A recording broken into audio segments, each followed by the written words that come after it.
everyone, this is Akash Shukani and welcome to Samarpan Techno School Biology YouTube channel. તમે ભણી રહ્યા છો chapter number 6 સપુષ્પી વનસ્પતિની અંતઃસ્થ રચના.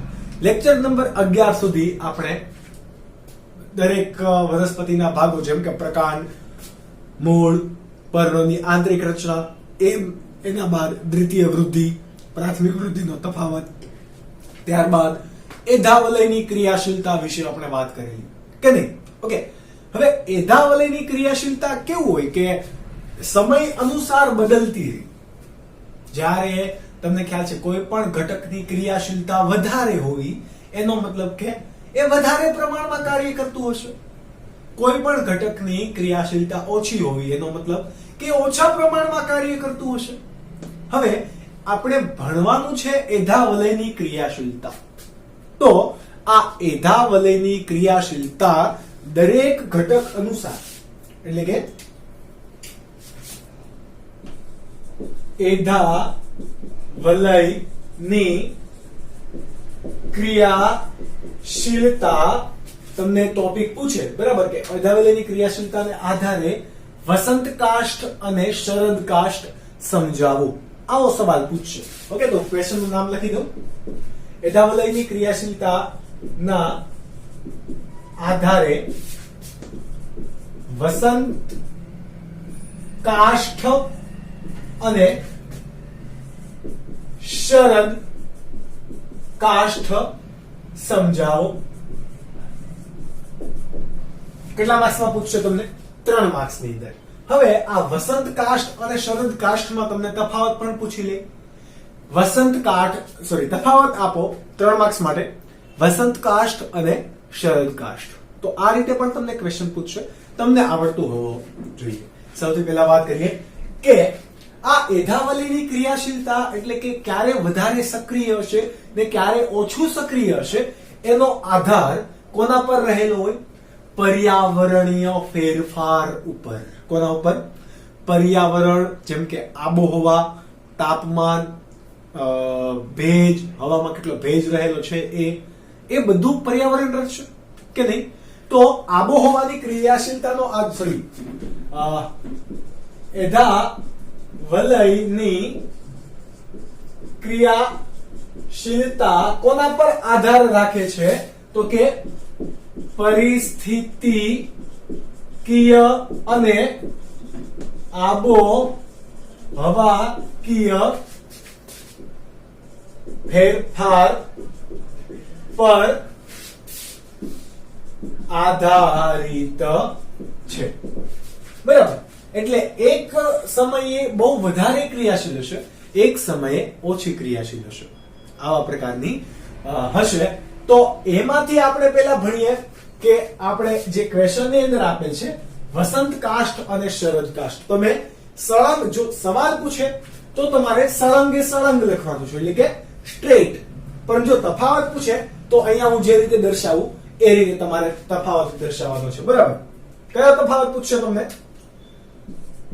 વસંત કાષ્ઠ અને શરદ કાષ્ઠ. Okay, તફાવત છે તો આપણે આવું પણ કરી દઈએ કે જેનાથી સ્પષ્ટ રીતે દર્શાવી શકાય કે તફાવત પૂછેલો છે. હવે શરદ કાષ્ઠ ને બીજું નામ શું છે? પૂર્વ કાષ્ઠ. કેવું નામ? શરદ કાષ્ઠ ને કહેવાશે પૂર્વ કાષ્ઠ, જ્યારે વસંત કાષ્ઠ ને કહેવાશે પૂર્વ કાષ્ઠ, જ્યારે શરદ કાષ્ઠ ને શું કહેવાશે? આ પૂર્વ છે તો આ પશ્વ અથવા તો માજી કાષ્ઠ. તમને આવી રીતે પણ ક્વેશ્ચન પૂછી શકે, અલગ અલગ નામ ટ્વિસ્ટ કરીને, કે તફાવત આપો પૂર્વ કાષ્ઠ અને પશ્વ કાષ્ઠ. કેવો તફાવત આપો પૂર્વ કાષ્ઠ અને પશ્વ કાષ્ઠ, અથવા તો તમને માજી કાષ્ઠ વિશે પણ પૂછી શકે. સમજ પડી? ઓકે, આ તમારે યાદ રાખવાનું છે. હવે વસંત ઋતુ, આ જો તમને એક ઋતુ દેખાય છે અને આ પણ એક શું દેખાય છે? ઋતુ દેખાય છે કે નથી દેખાતી? ચલો, વસંત ઋતુ એટલે કેવી ઋતુ? તમે યાદ કરો, વસંત પંચમી કયા મહિનામાં આવે? મોસ્ટલી ફેબ્રુઆરી મહિનામાં. કયા મહિનામાં આવે? ફેબ્રુઆરી મહિનામાં. શરદ ઋતુ તો ક્યારે આવે? તો કે હમણાં જ ગઈ, બરાબર, આ દિવસોની અંદર જ આવે. એટલે કે નવરાત્રી પછી તમે એવું સાંભળતા હશો કે શરદ પૂનમ, અને ગરબો પણ આવતો હોય કે શરદ પૂનમની રાતડી વગેરે વગેરે. ઓકે, તો આ એના ઉપરથી યાદ રાખવાનું છે. નવરાત્રી પછીની સીઝન દિવાળી. દિવાળી એટલે કયો સમયગાળો? શિયાળો. કયો? શિયાળો. ઓકે, તો શરદ ઋતુ એટલે કેવી થશે? શિયાળાની શરૂઆતનો સમયગાળો. આ તમને ચોપડીમાં નથી આપેલું પણ સમજજો. શિયાળાની શરૂઆતનો સમયગાળો એ ઋતુ કઈ કહેવાશે? શરદ ઋતુ. કઈ ઋતુ? શરદ ઋતુ. જ્યારે વસંત ઋતુ એટલે કોને કહેવાય? વસંત ઋતુને આપણે ઇંગ્લિશમાં કહીએ તો સ્પ્રિંગ. તમે 10મા ધોરણની અંદર પેલો જાયન્ટ વાળો ચેપ્ટર ભણી ગયા, બરાબર, કે સ્પ્રિંગ એટલે કે પાનખર જેવી ઋતુ. કેવી? પાનખર જેવી ઋતુ. તો શિયાળો અને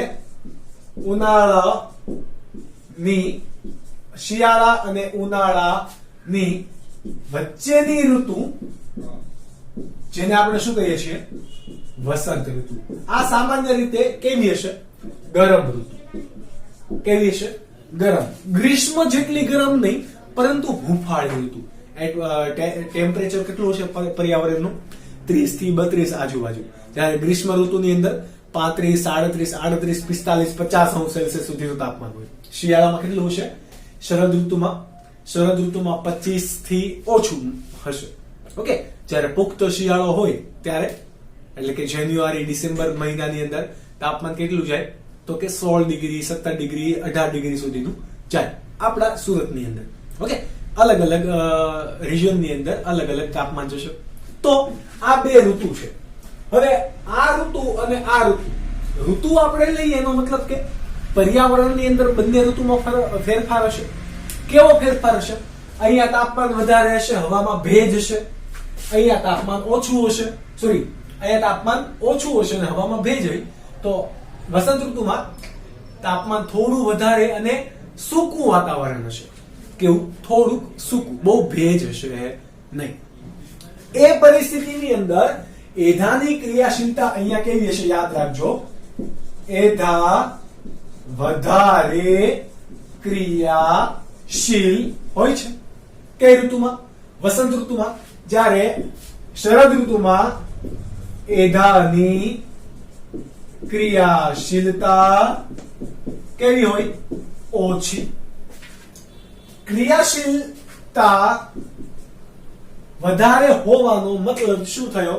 એ વધારે પ્રમાણમાં કાર્ય કરશે, વધારે ઝડપથી કાર્ય કરશે.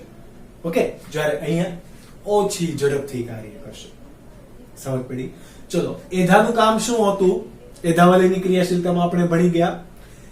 જલવાહક એટલે કે અંદરની તરફ દ્વિતીય જલવાહકના કોષો ઉમેરવા, બહારની તરફ એટલે કે પરિઘવર્તી ભાગે દ્વિતીય અન્નવાહકના કોષો ઉમેરવા.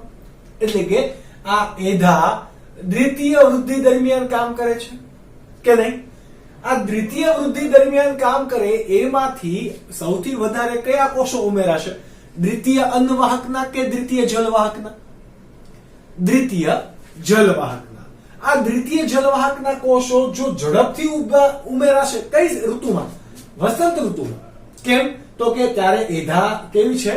વધારે ક્રિયાશીલ. પરિણામે દ્વિતીય જલવાહકના કોષો પ્રમાણમાં કેવા હશે? મોટા કદના અને વધુ અવકાશ ધરાવતા જોવા મળે. બરાબર? એટલે આ સમજો કે આ શું છે? આ એધા છે, બરાબર?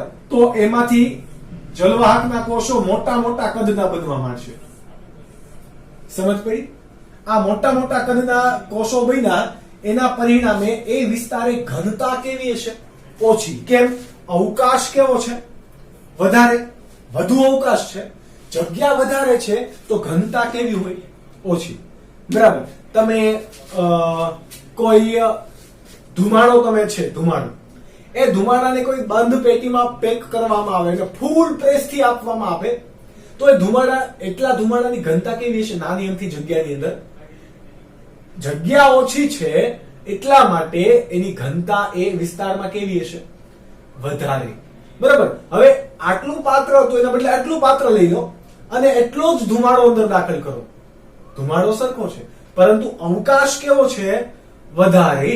એટલે ઘનતા કેવી હશે? ઓછી. સમજ પડી? ઓકે. તો મેં એના ઉપરથી યાદ રાખી શકો કે જે કાષ્ઠ એટલે શું થશે? પ્રકાંડ. એ તો તમને ખ્યાલ છે ને? કાષ્ઠીય વનસ્પતિ એટલે કે કેવી વનસ્પતિ? કે જે વનસ્પતિનું પ્રકાંડ બદામી રંગનું, ઘેરા બદામી રંગનું, બ્રાઉન રંગનું, તમે કોઈ પણ કહો, આ બદામી રંગનું છે, લીલા કલરનું નહીં. એવા વનસ્પતિના પ્રકાંડને શું કહેવાય? કાષ્ઠ. અને એવી વનસ્પતિને શું કહેવાય? કાષ્ઠીય વનસ્પતિ. ઓકે. તો એ પૈકી આપણે ભણીએ છીએ વસંત કાષ્ઠ. તો આ કાષ્ઠની અંદર અથવા આવી કાષ્ઠીય વનસ્પતિની અંદર દ્વિતીય વૃદ્ધિ વસંત ઋતુ દરમિયાન થતી હોય તો એમાં ઘેરાવામાં ઝડપથી વધારો થશે. કેમ? એધાની ક્રિયાશીલતા વધારે છે એટલે વસંત ઋતુમાં એધા વધારે ક્રિયાશીલ હોવાથી વનસ્પતિના પ્રકાંડની દ્વિતીય વૃદ્ધિ કેવી થશે? ઝડપથી થશે. ઝડપથી થશે એટલે આ બધા કોષો કેવા કદના બનશે?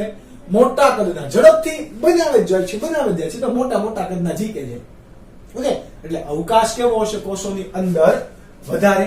તો અહીંયા ઘનતા કેવી હશે? ઓછી. અવકાશ વધારે તો એ પ્રદેશની ઘનતા કેવી હશે? ઓછી. સમજ પડી ગઈ? કેનો પડી ગઈ? હવે એનાથી વિરુદ્ધ ક્યાં? શરદ કાષ્ઠ. શરદ કાષ્ઠની અંદર એધાની ક્રિયાશીલતા કેવી છે? ઓછી. એટલે એટલું બધું સક્રિય નથી. દ્વિતીય વૃદ્ધિ કરે પણ દ્વિતીય વૃદ્ધિ કેવી? અહીંયા ઝડપી હતી તો શરદ ઋતુની અંદર ધીમે ધીમે એના ઘેરાવામાં વધારો કરશે. ધીમે ધીમે કેમ કરે છે? તો કે ક્રિયાશીલતા ઓછી છે, પરિણામે દ્વિતીય જલવાહક ના કોષો કેવા કદના બને છે? નાના કદના. કેવા? નાના કદના આ બધા કોષો બને છે. નાના કદના કોષો છે તો અવકાશ કેવો હશે? અવકાશ ઓછો. બધા કોષો ગાઢ રીતે જોડાયેલા છે ને બહુ ઓછી જગ્યા છે તો એ પ્રદેશની અથવા એ વિસ્તારની ઘનતા કેવી હશે? વધારે. એ વિસ્તારની ઘનતા કેવી હશે? વધારે. તો એ પ્રકાંડને શું કહેવાશે? શરદ કાષ્ઠ. શું કહેવાશે? શરદ કાષ્ઠ. હવે તમને પણ ક્વેશ્ચન થાય કે સર અહીં આપણે ઘનતાના આ કોષો પણ દોરી દઈએ. સપોઝ કે આ શું છે? વાહી ઈધા. તો એમાંથી ઉમેરાતા બધા કોષો કેવા હશે? ધીરે ધીરે ઉમેરાય છે એટલે કોષો નાના કદના હશે. અને અવકાશ પણ કેવો છે? ઓછો. અવકાશ ઓછો છે પરિણામે જો એ વિસ્તારની ઘનતા આની સાપેક્ષે કેવી છે? ઘનતા વધારે. અહીંયા ઘનતા ઓછી. કોષો મોટા કદના, કોષો નાના કદના. અવકાશ વધારે, અવકાશ ઓછો. આ પ્રકારે કોષો ઉમેરાય છે.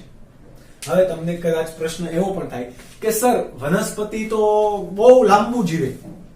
ઘણી વનસ્પતિ તો 1200 વર્ષ જીવે, ઘણી વનસ્પતિ 5-10 મહિના પણ જીવે. બરાબર. ઘણી વનસ્પતિ કે જે કાષ્ઠીય વનસ્પતિ છે એ 100 વર્ષ એવરેજ તો એનું આયુષ્ય તમે ગણી લો. તો આ 100 વર્ષ દરમિયાન વસંત ઋતુ અને શરદ ઋતુ એક વર્ષમાં તો આવવાની જ છે 2 વાર.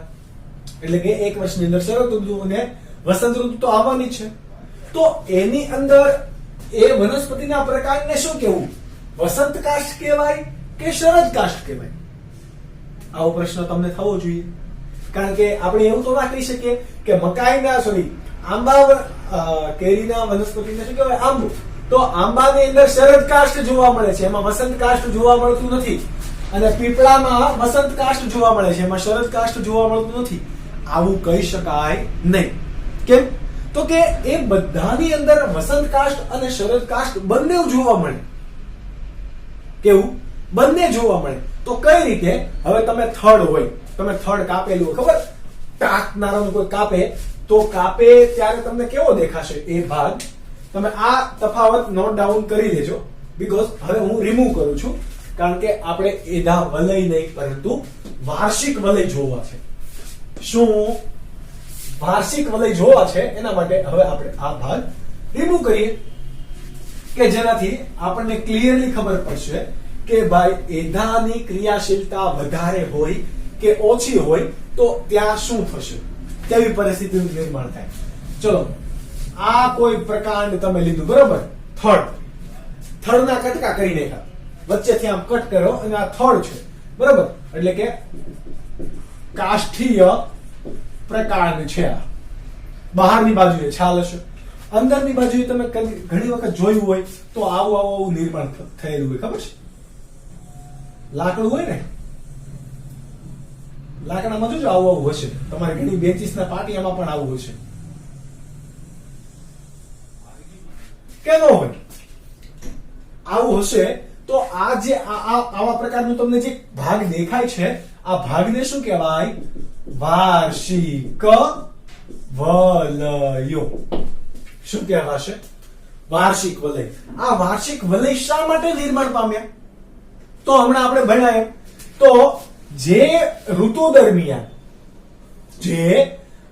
દરમિયાન ઓછી ક્રિયાશીલતા છે, કોની? તો કે એધાની ઓછી ક્રિયાશીલતા છે, તો એ ઋતુ દરમિયાન કોષો કેવા પ્રમાણમાં બનશે? ઓછા પ્રમાણમાં, પરંતુ ગાઢ રીતે નાના કદના કોષો બનશે. તો એ નાના કદના બનશે તો એ ભાગ આપણને કેવો જોવા મળશે?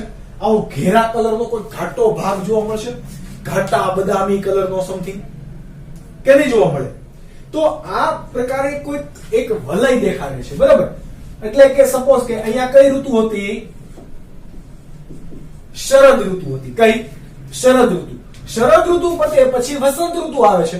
વસંત ઋતુ આવે એ દરમિયાન એધા વલયની ક્રિયાશીલતા કેવી થઈ જાય છે? વધી જાય છે. પરિણામે એ વિસ્તારની બહાર મોટા કદના કોષો બનાવે છે, એટલે કે દ્વિતીય વૃદ્ધિ કરીને મોટા કદના કોષો બનાવે છે. એ વિસ્તાર ઘાટો નહીં હોય, એ આછો કલરનો તમને થોડોક દેખાતો હશે. તમે આવું લાઈવ લાકડાનું એક્ઝામ્પલ પણ જોયું હોય કે નહીં? તો આ ભાગ શું દેખાડે છે? એ કોઈક ભાગમાં એધા વલય ઝડપથી ક્રિયાશીલ થઈ અને ઝડપથી જલવાહકના ઘટકો બનાવ્યા. પરિણામે આ ઘટક એ વસંત ઋતુની અંદર બની ગયો હોય એવું આપણને દેખાય. કેમ? તો કે જુઓ, મોટા મોટા કદના કોષો છે, બરાબર, અવકાશ પણ વધારે છે, ઘનતા પણ કેવી છે? ઓછી છે. જ્યારે અહીંયા શરદ ઋતુ આપણે બ્લેક કલરથી દેખાડ્યું, એમાં ઘનતા કેવી દેખાય છે? વધારે દેખાય છે. પરિણામે આ ભાગ કેવો તમને દેખાય છે? બ્લેક કલરથી એ ઘેરો ભાગ દેખાય છે, અને આ બ્લુ કલરથી દર્શાવ્યો એ ભાગ તમને કેવો દેખાશે? આછો ભાગ. કેવો? કલરમાં આછો હશે. એવી રીતે અહીંયા વસંત ઋતુ પતી જાય પછી ફરીથી શરદ ઋતુ જ્યારે આવે ત્યારે એધા વલયની ક્રિયાશીલતા ધીમી બને છે. તો આ બધા વલય એટલે કે દ્વિતીય જલવાહકના કોષો ગાઢ રીતે જોડાયેલા આવી રીતે બનશે, જોવા મળશે. તો ફરીથી એ એક વલયની રચના કરે છે કે નથી કરતું? આ વલયથી, એટલે કે આને વલય નંબર 1 આપી દઈએ, આને વલય નંબર 2 આપી દઈએ. એક વલયથી બીજા વલય સુધી જવા માટે એમાં બે રચના દેખાણી, ઘેરા કલરની અને આછા કલરની. તો એ શું દેખાડે છે? એક વર્ષનો સમયગાળો કે નહીં? અહીંયા વસંત ઋતુ, શરદ ઋતુ હતી, પછી વસંત ઋતુ આવી, ફરીથી શરદ ઋતુ આવી ગઈ. તો આ એક શું દેખાડે? એક વર્ષનો સમયગાળો. એટલા માટે આવા વલયો જે જોવા મળે એને શું કહેવાય? વાર્ષિક વલયો. શું કહેવાય? વાર્ષિક વલયો. ફરીથી જો વસંત ઋતુ આવશે તો આ ભાગે કયા વસંત ઋતુનું વલય બનશે? વસંત ઋતુનું વલય બને એટલે કોષો ફરીથી ઝડપથી ઉમેરાશે. પરિણામે દ્વિતીય જલવાહકના કોષો કેવા બનશે? મોટા કદના, વધારે અવકાશયુક્ત અને ઘનતા કેવી? ઓછી. આ પ્રકારે ફરી એક વલય આવી રીતે ધીરે ધીરે ધીરે ધીરે વનસ્પતિના 50-60 વર્ષ જેટલા પણ થાય એટલા વલયો બનતા જાય. આ બધા વલયો બને છે તો આપણે વલય ઉપરથી વનસ્પતિ કેટલી જૂની છે એવું કહી શકીએ? તો કે યસ. કેમ? તો આ વલયો આપણને સ્પષ્ટ રીતે જોઈ શકાય વનસ્પતિના પ્રકાંડમાં. સમજ પડી? વનસ્પતિમાં વૃદ્ધિ કેવી હોય? જીવન પર્યાપ્ત થતી જ હોય. વૃદ્ધિ થતી હોય તો વર્ધનશીલ પેશીના કોષો એટલે કે એધા વિભાજન પામીને નવા કોષો બનાવવાની છે. એટલે આવા વલયના આધારે વનસ્પતિ જેમાં વલયની સંખ્યા ઓછી એ ઓછી જૂની વનસ્પતિ, જેમાં વલયની સંખ્યા વધારે એ વધારે જૂની વનસ્પતિ. તો આ એક જ વનસ્પતિની અંદર શરદ કાષ્ઠ અને વસંત કાષ્ઠ બંને જોવા મળે. પરંતુ આ બંને જોવા મળ્યું છે એનું કારણ શું છે? આબોહવાકીય ફેરફાર અથવા તો પર્યાવરણીય ફેરફાર, તાપમાન કે તમે એને ઋતુકીય ફેરફાર પણ કહી શકો. તો આ તમારે યાદ રાખવાનું છે. હવે તમે નોટ ડાઉન કરી શકો વાર્ષિક વલયને પણ.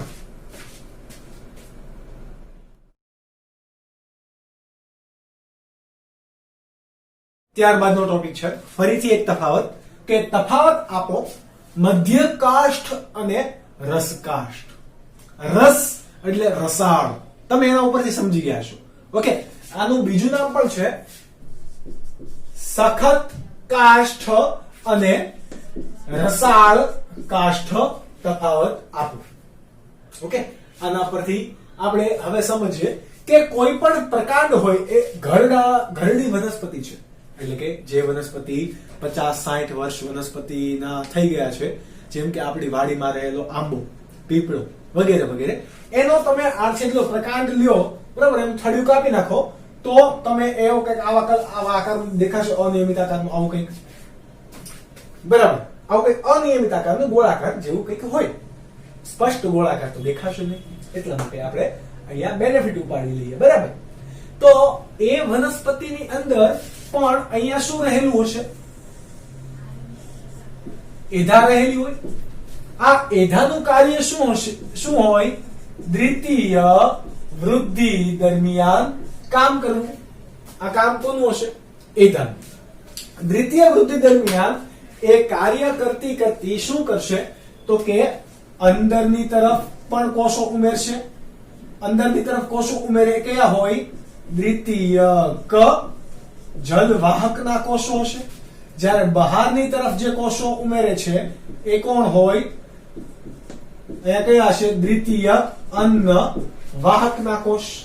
કયા? દ્વિતીય અન્ન વાહકના કોષ.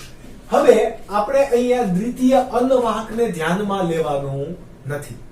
કેમ? તો કે દ્વિતીય અન્ન વાહક એ બહુ ઓછા પ્રમાણમાં હશે. જ્યારે કેન્દ્રમાં મુખ્ય ભાગ તરીકે કોણ આવેલું હોય? દ્વિતીય જલવાહક. કેમ? તો કે આ દ્વિતીય જલવાહક એ એધાની વધારે ક્રિયાશીલતાને કારણે બને છે. ઓકે, પરંતુ જેમ જેમ વનસ્પતિની વૃદ્ધિ થતી જ જાય, બહુ વધી જાય વનસ્પતિની વૃદ્ધિ, તો એક સમયે જે કોષોનું આવરણ અહીંયા હતું, દ્વિતીય જલવાહકના કોષોનું આવરણ જે અહીંયા હતું એ હવે ભાગ અહીંયા આવી જશે, કેન્દ્રના ભાગે. ક્યાં આવી ગયો? કેન્દ્રના ભાગે. આ કેન્દ્રના ભાગે આવી ગયેલ એ કોષો તો ફરી કોના હશે? દ્વિતીય જલવાહકના જ કોષો હશે. અને એના બદલે અહીંયા ફરીથી કોણ આવી ગયા હશે? એનામાંથી નવા બનતા દ્વિતીય જલવાહકના કોષ. એટલે કે આ ભાગે કયા આવેલા છે? તો કે જૂના દ્વિતીય જલવાહકના કોષ. અને આ ભાગે કોણ આવેલ છે? તો કે નવા બનતા દ્વિતીય જલવાહકના કોષ. આ યાદ રાખો. કેન્દ્ર ભાગે કયા આવેલા હશે? જૂના બનેલા અથવા તો પહેલા જે બની ગયેલા છે એ કોષો જ કેવા હશે? કેન્દ્ર ભાગે. જે નવા બને છે એ તો આ કેન્દ્રથી ફરતા ભાગે આવેલા હશે. ઓકે, અહીંયાથી તમારે યાદ રાખવાનું છે. તો કે મધ્ય કાષ્ઠની અંદર કે શું તમે યાદ રાખશો? તો કે દ્વિતીય જલવાહકના કોષો કેન્દ્રમાં આવીને, કેન્દ્રમાં ક્યારે આવશે? જ્યારે એ ફરતા નવા કોષો આવતા ધસતા હશે તો જ. તો દ્વિતીય જલવાહકના કોષો કેન્દ્રમાં આવીને સખત, ટકાઉ અને કેવા બને છે? મજબૂત બને છે. કેન્દ્રમાં આવીને કેવા બની જાય છે? સખત, ટકાઉ અને મજબૂત. શા માટે આવા મજબૂત બને છે? તો એનું કારણ છે કે એની કોષ દિવાલ કોષ દિવાલ પર લિગ્નિન નું વધુ સ્થૂલન થાય અને એની કોષ દિવાલ લિગ્નિનની બની જાય. વધારે પડતા લિગ્નિનના દ્રવ્યો હોય તો કોષ કેવા હોય? કોષની દિવાલ ખૂબ મજબૂત, કારણ કે લિગ્નિન ખૂબ જ મજબૂત દ્રવ્ય છે. અને કોષ પણ કેવા થતા જાય? ધીરે ધીરે મૃત બનતા જશે. કેવા? મૃત. હવે કોષોની વચ્ચે જે જગ્યા છે એ કોષની વચ્ચેની જે જગ્યાની અંદર રાળ, ટેનિન, તેલ, આવશ્યક તેલ, ગુંદર અને સુગંધીદાર પદાર્થો ભરાઈ જાય. એટલે કે અવકાશની અંદર કોણ ભરાવો થશે? શાનો? ગુંદર, રાળ, તેલની અંદર આવશ્યક તેલ, બરાબર. આની સિવાય સુગંધીદાર પદાર્થ, આ બધાનો ભરાવો ક્યાં થઈ જશે? આ બધા કોષની અંદર. પરિણામે આ કોષો કેવા થઈ જાય? સખત, ટકાઉ અને મજબૂત. જો તેલ પણ એને મજબૂતતા આપે, ગુંદર પણ એને મજબૂતતા આપે, બરાબર. એટલે આ ભાગ કેવો થઈ જશે? મજબૂત. અને આ જે કેન્દ્ર ભાગે આવેલો જે ભાગ છે એ શાની રચના કરે છે? સખત અથવા તો મધ્ય કાષ્ઠ. એટલા માટે આપણે શું કીધું? કેન્દ્ર ભાગે આવેલો છે એટલા માટે એને કીધું આપણે મધ્ય કાષ્ઠ. અને ખૂબ મજબૂત છે, સખત છે, એટલા માટે એને શું કીધું? સખત કાષ્ઠ. એટલા માટે તમે અહીંયા વર્ણન કરી શકો કે દ્વિતીય જલવાહકના કેન્દ્રમાં આવીને સખત અથવા તો ટકાઉ મજબૂત કાષ્ઠ બનાવે છે. આ કોષોની કોષ દિવાલ લિગ્નિનનું વધુ સ્થૂલન ધરાવે છે અને કોષોની અંદરનો અવકાશની અંદર ગુંદર, રાળ, તેલ, આવશ્યક તેલ જેવા ઘણા બધા પદાર્થો અને સુગંધીદાર પદાર્થોની જમાવટ થાય છે. પરિણામે આ બંનેને લીધે કોષ કેવા બને છે? મજબૂત બને છે.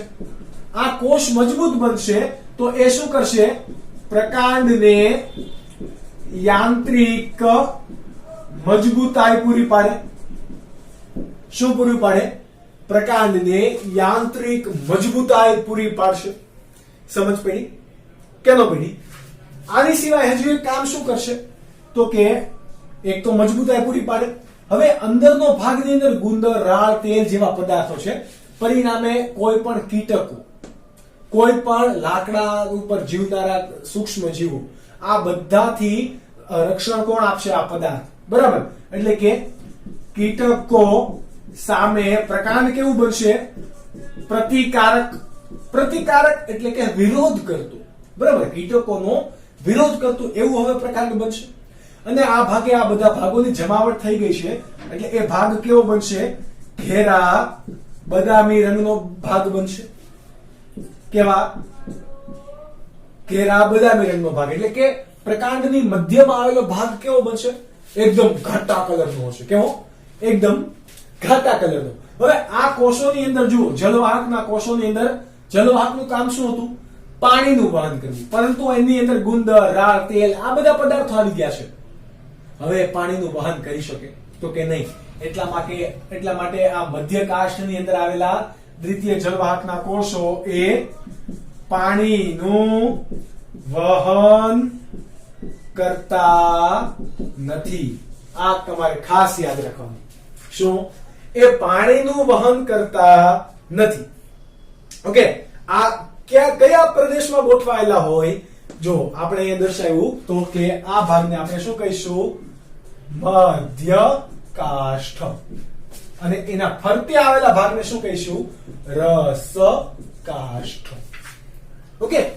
તો આ વાત હતી મધ્ય કાષ્ઠની. હવે તફાવત આપવાનો છે તો તફાવતમાં આની બધું અહીંયા શું આવશે? વિરુદ્ધ. શું વિરુદ્ધ આવશે? તો કે દ્વિતીય જલવાહકના કોષો નવનિર્મિત હશે. નવનિર્મિત એટલે કે નવા નિર્માણ પામેલા દ્વિતીય જલવાહકના કોષો. આપણે લખીએ કે નવા નિર્માણ પામેલ દ્વિતીય જલવાહકના કોષો મધ્ય કાષ્ઠ ફરતે. કોની ફરતે?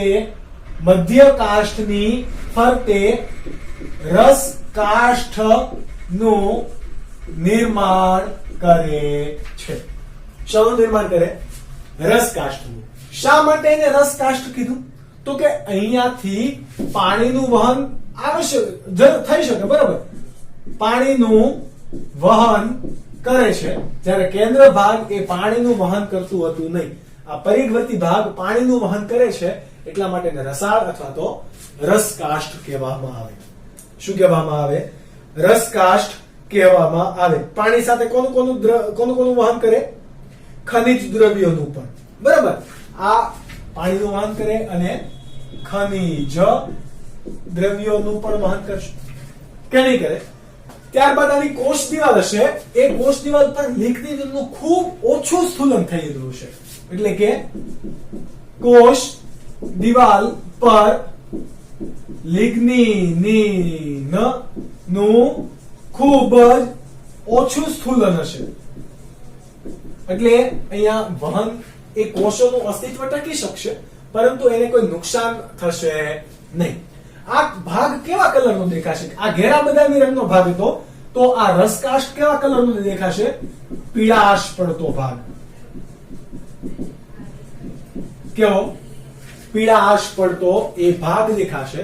તો વનસ્પતિના ઘરડા વનસ્પતિનો આપણે જો પ્રકાંડ લઈએ, ઓકે, તો આ વનસ્પતિના પ્રકાંડની અંદર કેન્દ્ર ભાગે કોણ આવેલું હોય?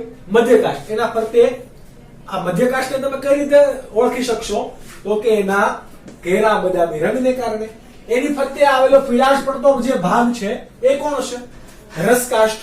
આ રસકાષ્ઠ હશે તો એ કીટકો સામે પ્રતિકાર કરવાની એની ક્ષમતા કેવી હશે? ઓછી. જ્યારે મધ્યકાષ્ઠમાં કેવી છે? વધારે. અહીંયા કેવી હશે? રસકાષ્ઠમાં ઓછી. ત્યારબાદ પાણીનું વહન કરતા નથી. આ શું કરશે? પાણીનું વહન કરશે. આના કોષ મજબૂત, પ્રકાંડની યાંત્રિક મજબૂતાઈ પૂરી પાડે. આના કોષો એટલા બધા મજબૂત નથી, પરંતુ એ પાણીનું અને ખનિજ દ્રવ્યનું વહન કરશે. એટલા માટે એને બીજું નામ અપાય રસદારૂ. બીજું શું નામ આપી શકાય? ગુજરાતીમાં રસદારૂ પણ કહેવાય. તો આ સિમ્પલ તફાવત હતો કે જે તમને કેટલા માર્ક્સમાં પૂછશે? 3 માર્ક્સની અંદર પૂછી શકે. તમને આના પરથી નીટમાં ક્વેશ્ચન પૂછે કે આંબાની વનસ્પતિમાં આવેલો પીળાશ પડતો ભાગ અથવા તો પ્રકાંડમાં આવેલો પીળાશ પડતો ભાગ ના કોષો શાનું વહન કરતા હશે? તો પાણીને ખનિજ દ્રવ્યોનું. કેમ? તો કે રસકાષ્ઠ છે. સિમ્પલ. ઓકે, તો આ રીતે તમને વિવિધ પ્રકારે ટ્વિસ્ટ કરીને સવાલો પૂછે, તમને આવડતા હોવા જોઈએ. આ બંને ક્વેશ્ચન્સ ઇમ્પોર્ટન્ટ છે, તમે નોટ ડાઉન કરી લો, વાંચો, મહેનત કરો. આપણે ફરીથી લાસ્ટ લેક્ચર આ ચેપ્ટરના મળીશું, લેક્ચર નંબર 13 ની અંદર. ત્યાં સુધી bye bye and take care.